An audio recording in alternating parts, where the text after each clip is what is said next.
What happens when a scientific expedition reaches a new land, only to be struck down by poison?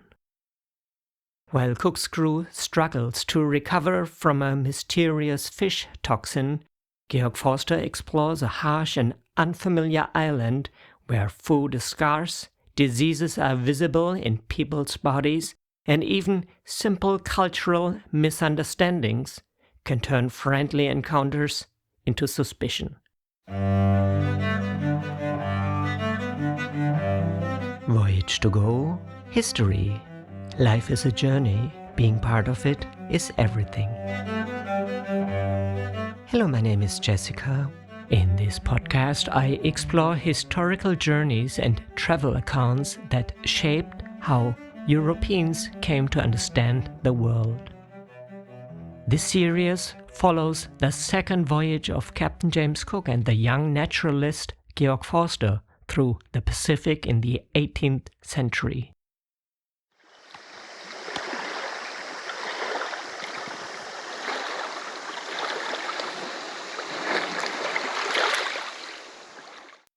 What happened in the last episode? In the previous episode, the Resolution anchored off New Caledonia and encountered a welcoming and a remarkably honest population. Fresh water was found, the landscape explored, and new plants, animals, and customs carefully observed.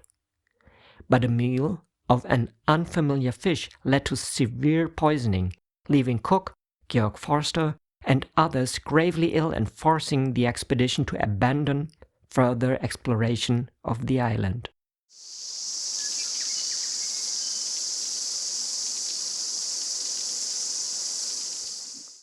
Tuesday, September 13, 1774, New Caledonia. In the morning, Lieutenant Pickersgill was sent with 2 boats to an island to the west called Balabia, about 15 kilometers away. He was to examine the position and orientation of its coastline. From the ship, Georg and the others watched the departing boats with somber longing. They simply weren't able to stand or walk for more than 5 minutes at a time. Otherwise, nothing would have stopped them from joining that expedition. Now the poison that had affected them so badly was also taking effect in several of the dogs they had brought from the Society Islands. The animals had gotten hold of the leftover liver and became very sick, showing the same symptoms as the dogs once poisoned on Malicolo. The only piglet they had taken from Tana swelled up horribly and eventually died in violent convulsions, just because it had swallowed the fish's entrails. Ciguatera is one of the most common forms of fish poisoning in tropical seas. It is caused by toxins produced by microscopic algae that grow on coral reefs. Small fish eat those algae, larger fish eat the smaller ones, and the toxin accumulates higher and higher in the food chain. Predatory reef fish can therefore become highly poisonous, even though they appear perfectly normal. The most dangerous part is often the liver and other internal organs where the toxin concentrates. For sailors in the Pacific, this was a constant risk. The symptoms can include numbness in the limbs, dizziness, weakness, vomiting, and severe disturbances of the nervous system. Today, we know that the toxin does not disappear through cooking.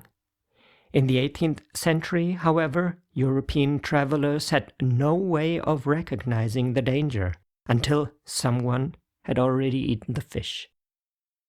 The islanders who came on board were becoming more familiar with the value of iron goods. They readily accepted nails, knives, and hatchets. T-Booma, the chief, sent Captain Cook a gift of some sugar cane and yams, a gift that, given the poverty of the land, could truly be considered royal. In return, he received a hatchet, a drill, and 2 Tahitian dogs, a species completely unknown here. On this occasion, The crew tried every possible way to learn the name of the main island, without success. The locals only gave them the names of individual regions. The area opposite the ship was called Balad, the island with the observatory Pusu, and the district beyond the mountains on the southwest coast was also called Tibuma. That the leader shared the same name led to all sorts of speculation. But lacking sufficient knowledge of the language, the meaning remained unclear. So they left it at the general name New Caledonia, which seemed to fit both the friendly character of the people and the nature of the land.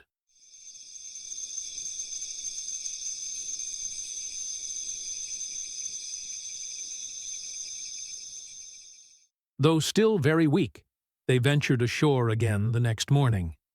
They landed east of the water station and crossed a part of the plain where there were no fields, only sparse, withered grass.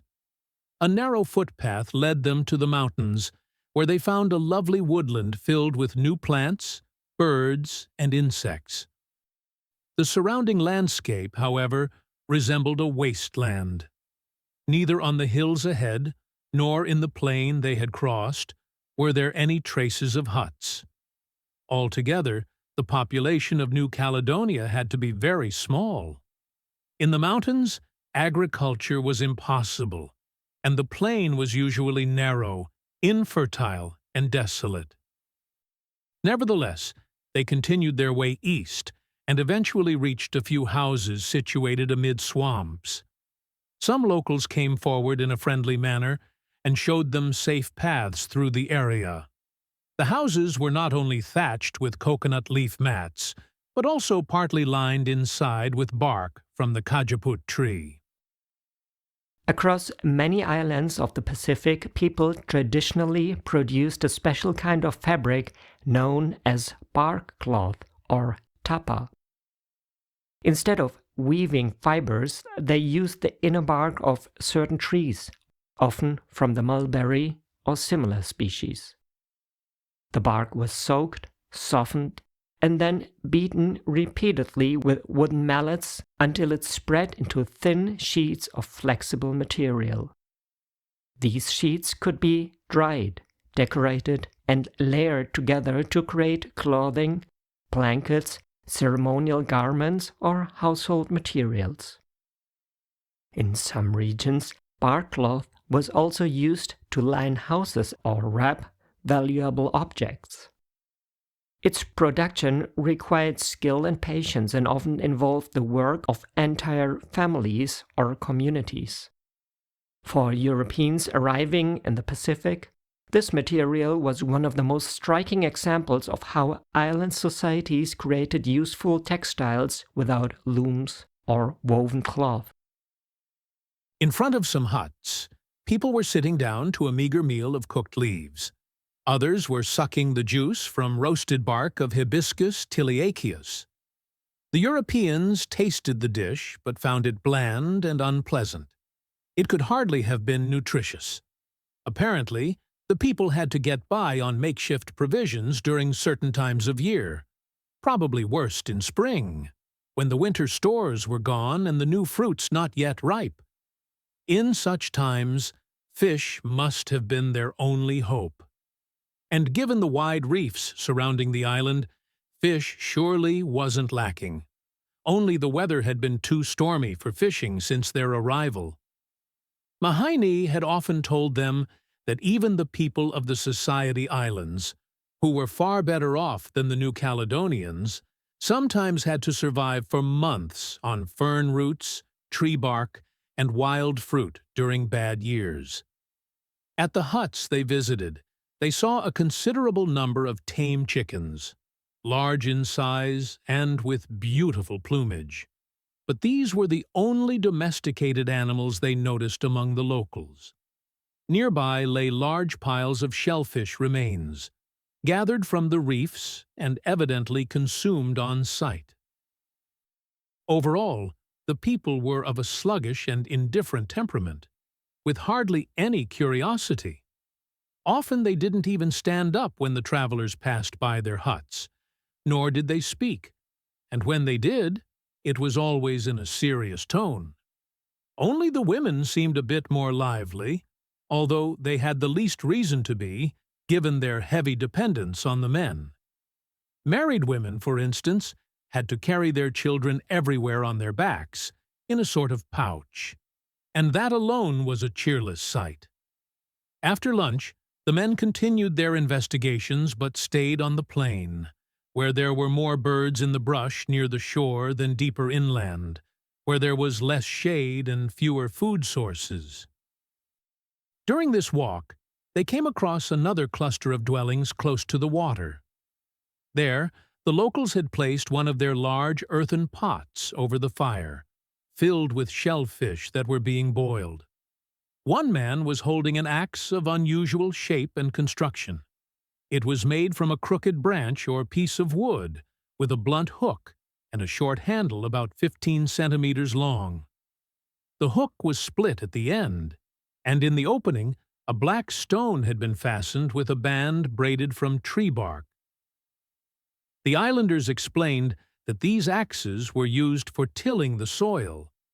As it was the first tool of this kind they had seen, the travelers found it remarkable. They bought it and also traded for clubs, throwing straps, and spears.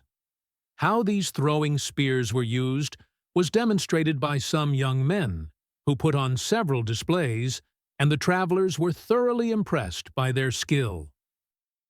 Soon after, they came to an enclosure made of sticks, surrounding a small mound of earth about 1.2 meters high. Inside the fence stood more sticks driven into the ground, with large triton shells mounted on top. Upon further inquiry, they learned that this was the burial site of the district's chief. They also found several such graves in the mountains.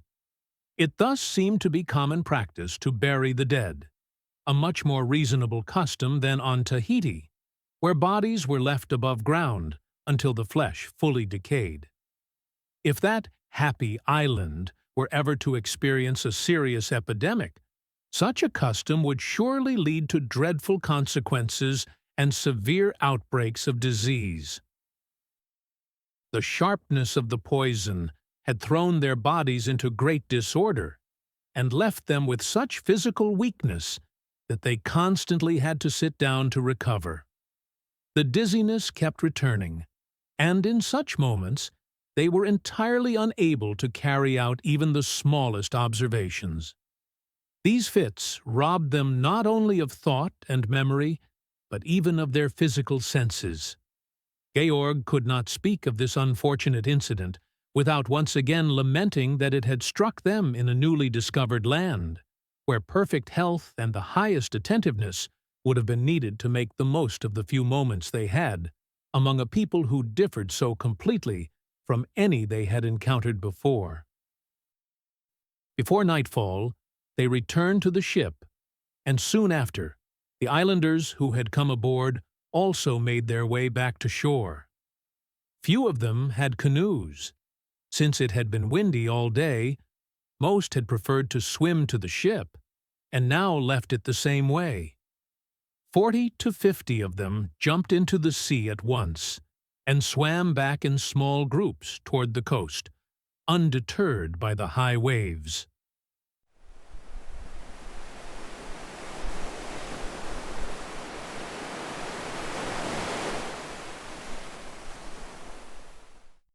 The next morning, however, the storm was so fierce that not a single islander, neither with nor without a canoe, dared approach the ship.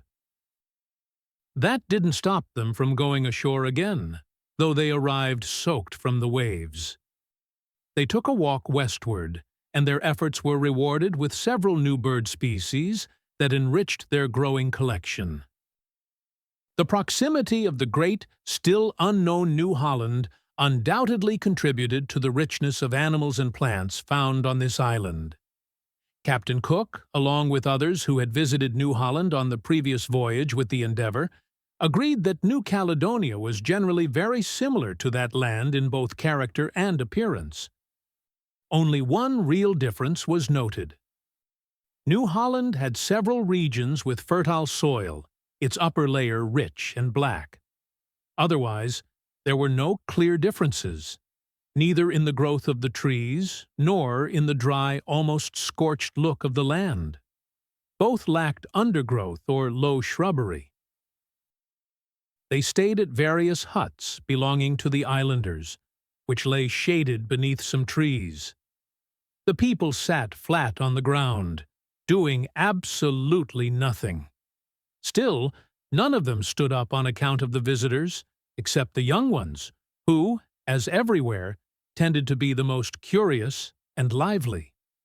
Among others, they met a man with very blonde hair, unusually light skin, and a face covered in spots and blisters.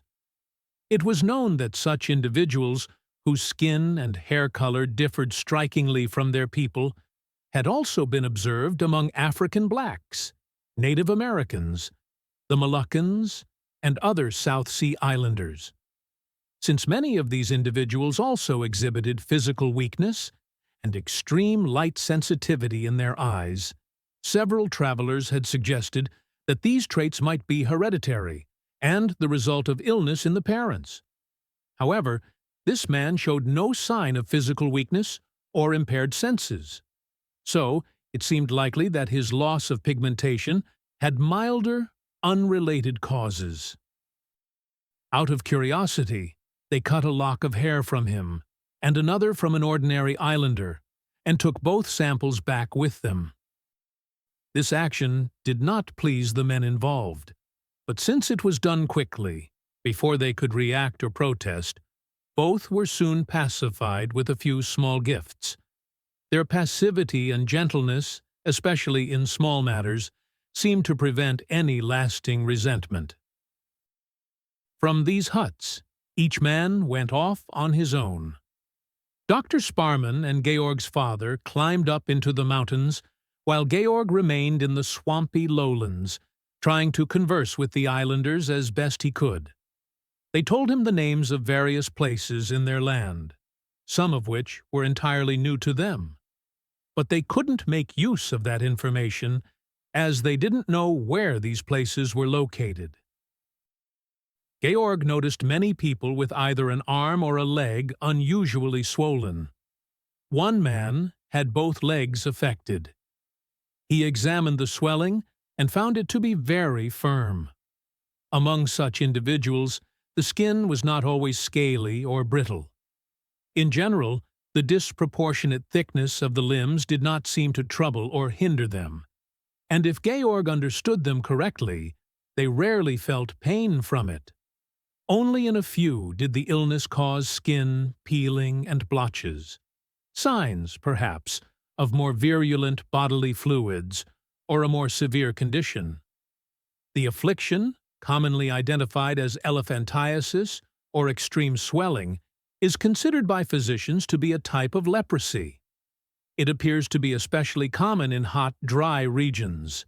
It is most prevalent along the Malabar coast, in Egypt, Palestine, and Africa, all areas full of arid, sun-scorched deserts.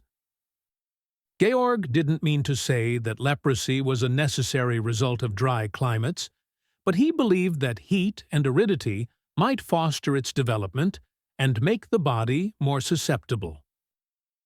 The severe swelling Georg describes was most likely a disease known today as elephantiasis.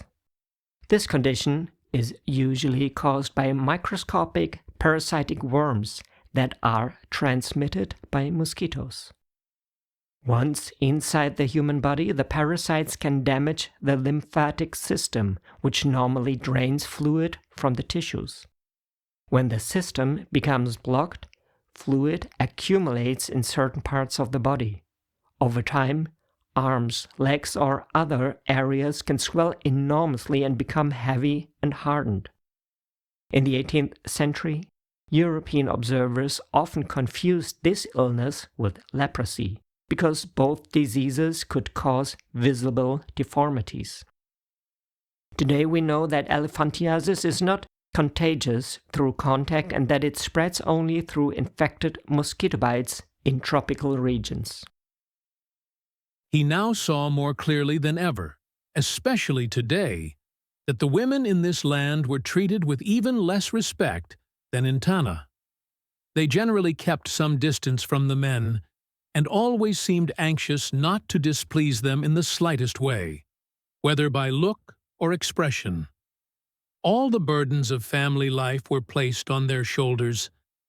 It was the women alone who had to fetch firewood and other essentials, carrying them on their backs, while their insensitive husbands barely gave them a glance, even when the poor women occasionally gave in to cheerful conversation, which seemed an inherent part of their nature. It became clear that people everywhere were inclined toward tyrannical dominance, and even the poorest islander, who knew no other needs than the natural ones, had already learned how to make his weaker companion into a slave, simply to avoid the effort of addressing those needs himself. If this deep subjugation of women was still a lingering consequence of Eve's ancient curse, then, thank God, it only persisted among the most savage peoples. It was remarkable that humankind had even managed to survive under such degrading oppression of the weaker half of creation. What would the world look like if the Creator, in His wisdom, had not endowed the female heart with such a wealth of patience and gentleness, qualities that could endure every offense, teach resilience, and prevent rebellion against the violence of unjust tyrants? That afternoon, they went ashore again, and were lucky enough to capture a beautiful, entirely new and unknown species of parrot. They shot the bird in a plantation that surpassed anything Georg had yet seen in New Caledonia. It was of considerable size and featured an impressive variety of plants, all thriving in full bloom. There were straight alleys of banana trees alternating with yam and taro fields, cultivated sugar cane, and a kind of jambos tree, Eugenia, which they had not expected to find here. Some fields were neatly divided by footpaths, and everything was kept in excellent order. So even among this seemingly idle people, there were diligent and industrious individuals. This should serve as a reminder to those future seafarers who might have both the means and the desire to bring real benefits to the islanders. For example, by introducing domestic animals. Ideally, such gifts should be given only to those who, like the unknown owner of this plantation, were outstanding stewards and capable of putting them to good use. To entertain the islanders, they shot at a target made from clubs the locals had stuck into the ground. The people believed the foreigners to be expert marksmen, though, in truth, they weren't especially good shots. When they returned to the ship in the evening, the two boats sent west with Lieutenant Pickersgill also arrived. They had been delayed only by unfavorable winds. From this capable officer, they learned the following. While leaving the harbor, Georg had seen some turtles floating on the water about 5 to 6 kilometers from the ship. But due to the heavy swell, he wasn't able to catch any. At the island's northwestern tip, Pickersgill landed and went ashore. The terrain there was similar to the side facing the anchorage, but more fertile, better cultivated, and full of coconut palms. The locals there behaved just as friendly and peacefully as during the earliest encounters. Two men who had previously been aboard the ship learned that the crew planned to cross over to the more northerly island of Balabia, and decided to come along. One of them, named Bubik, was a cheerful fellow and quite different from his companions. At first, he talked a lot with the sailors and told them his name. They, in their usual fashion, shortened it to Booby, a nickname that in English also means booby or fool. The good-natured man was delighted to be called that, which made it even more amusing for the sailors. But when the sea got rougher and waves splashed into the boat, he became quiet and crawled into a raincoat to stay dry and shield himself from the wind, which felt increasingly unpleasant on his bare skin. Eventually, he got hungry and gratefully accepted whatever food the crew shared with him, since he had brought none of his own. This cheerful journey nearly ended in disaster. The boat sprang a leak, and so much water poured in that, despite their best efforts, bailing with hands, hats, and anything else they had, it only got worse. They even considered throwing a water barrel and other items overboard, but it didn't help, until, while moving some packages, they discovered the source of the leak and plugged it as best they could with caps and rags. After that, the journey to Balabia continued without further incident. Mr. Pickersgill, in the smaller boat, encountered a canoe full of islanders from that region. They were returning from fishing and traded a large part of their catch for a few pieces of iron. It was already late when they finally landed on the island. The inhabitants of Balabia were similar to those of New Caledonia, friendly and helpful. They readily traded their weapons and tools for a bit of iron or Tahitian cloth, and also provided Mr. Pickersgill with fresh water. In the evening, the crew camped beside some bushes and lit a large fire, where they roasted and ate their fish. The locals had gathered in large numbers from the moment of their landing, and remained present even during the meal. They were somewhat more talkative than the people of New Caledonia, and spoke, among other things, of a large land to the north, which they called Mingha. They said its inhabitants were very warlike and their enemies. The islanders pointed to a hill and made clear through gestures that one of their chiefs was buried there, one who had fallen in battle against the people of Mingha. During dinner, the crew took out a large beef bone from their provisions to gnaw off the last bits of salt meat. This sight abruptly interrupted the friendly conversation. The locals immediately began speaking among themselves in serious tones, staring at the strangers with astonishment and signs of disgust. Eventually, they left altogether, making gestures to indicate that their guests must surely be cannibals. The officer tried to dispel this dreadful suspicion, but lacking the language skills, he was unable to do so. And even if he had, it likely would have been impossible to convince people who had never seen a four-legged animal that they were mistaken, especially not by words alone.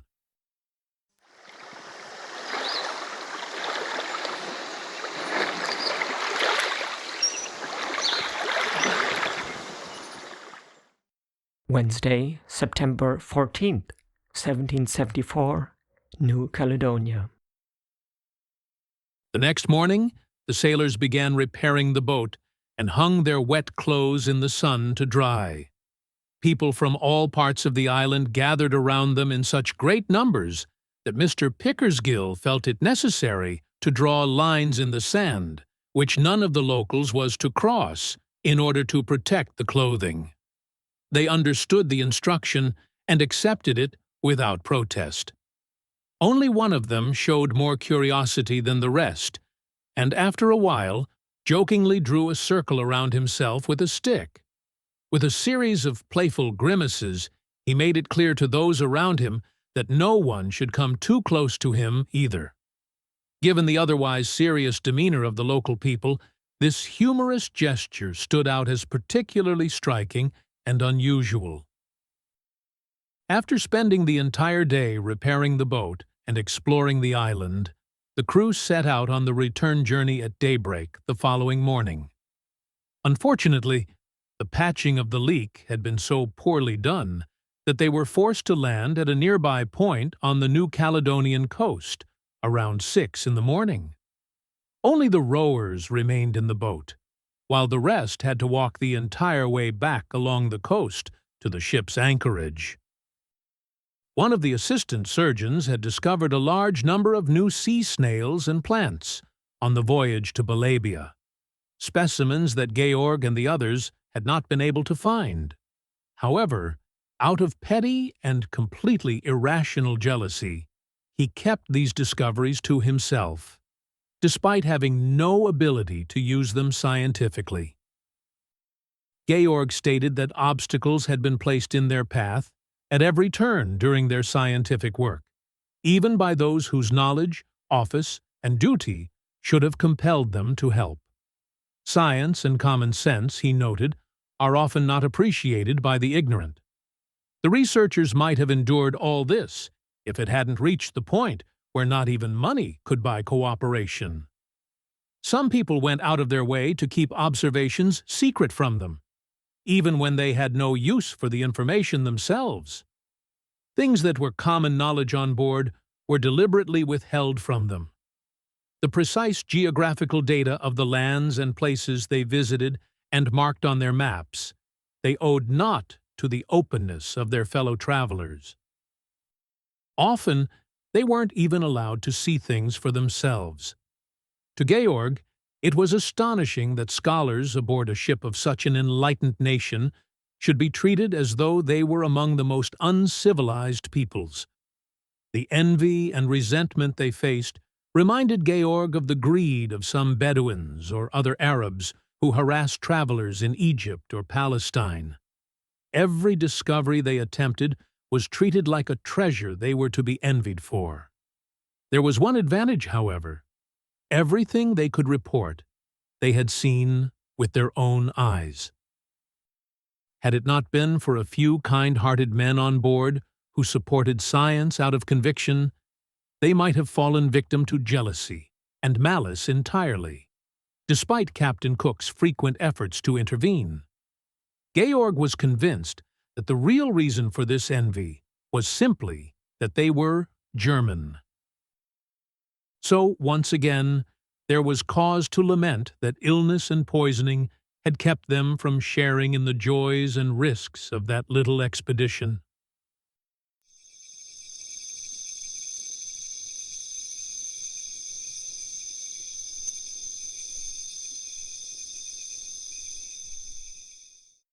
The following morning, they accompanied Captain Cook to a river in the east.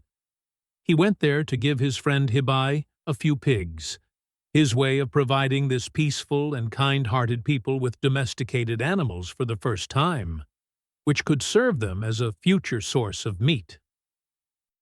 They found Hibai and his family in the same huts, where they had met him before.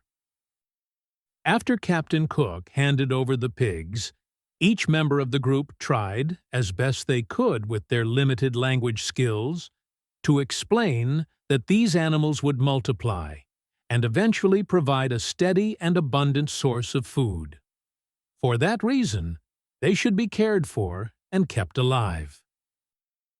Hibai and his family were astonished at the sight of these strange animals, but showed such fear and aversion that they made gestures asking for the pigs to be taken back. The group intensified their efforts to persuade them, and eventually Hibai and his family agreed to keep the animals. Their initial reluctance was entirely understandable. Pigs are not exactly beautiful creatures, and anyone who has never seen one is unlikely to find them appealing. It was probably only out of necessity that humans began eating meat at all. Taking the life of a living being is a violent act, and must have become a habit only out of dire need. Had the first meat-eaters had a choice, they surely wouldn't have started with pigs, and only in greater desperation would they have discovered that pork could taste just as good as lamb or veal. The inhabitants of New Caledonia had so far only eaten fish and poultry. A four-legged animal must have seemed completely new and startling to them. Once the main purpose of the visit had been fulfilled, they collected plants between the swamps and plantations and came across a single house enclosed by a fence made of poles.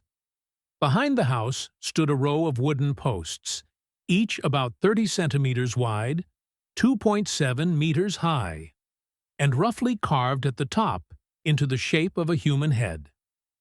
In this solitary house lived an old man, who made it clear through gestures that these posts marked the site of his future grave. Georg found it noteworthy that nearly all peoples have the custom of placing monuments at burial sites. If one could thoroughly investigate the original reasons for this custom across so many different cultures, one might be able to prove that all human beings have, from the beginning, carried some notion of life after death. From this unique and remarkable place, they passed by a plantation where a group of locals, mostly women, were digging and cleaning a marshy patch of land, presumably to plant yams and arum roots. They were using a wooden tool resembling a hoe, with a long, curved, pointed beak. This same tool also served as a weapon in warfare, as Georg had described earlier. The soil here seemed so poor in nutrients that it required more effort to cultivate than any other they had encountered. Georg had never seen such digging and loosening of the ground on any other island in the South Pacific. They shot some new and beautiful birds in the area and then returned to the ship, where preparations for departure were already underway. After lunch, they landed once more at the water site. Captain Cook had the following inscription carved into a particularly thick, shady tree near the beach, close to a stream. His Britannic Majesty's Ship Resolution, September 1774. While this was being done, they took one last walk along the stream that had supplied them with fresh drinking water. Along the way, they discovered a few more plants they had previously missed. Afterwards, they took their leave of this large island, which could have offered them far better health and a much longer stay.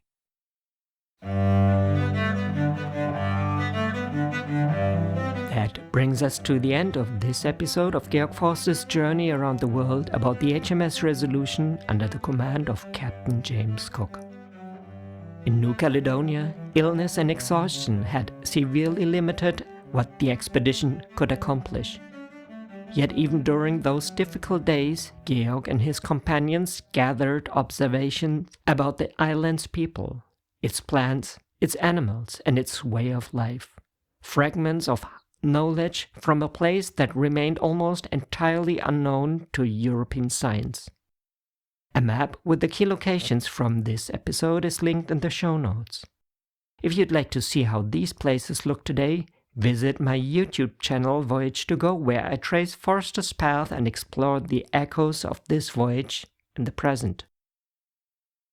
If you enjoy the podcast and want to support my work, you'll find a PayPal link in the show notes.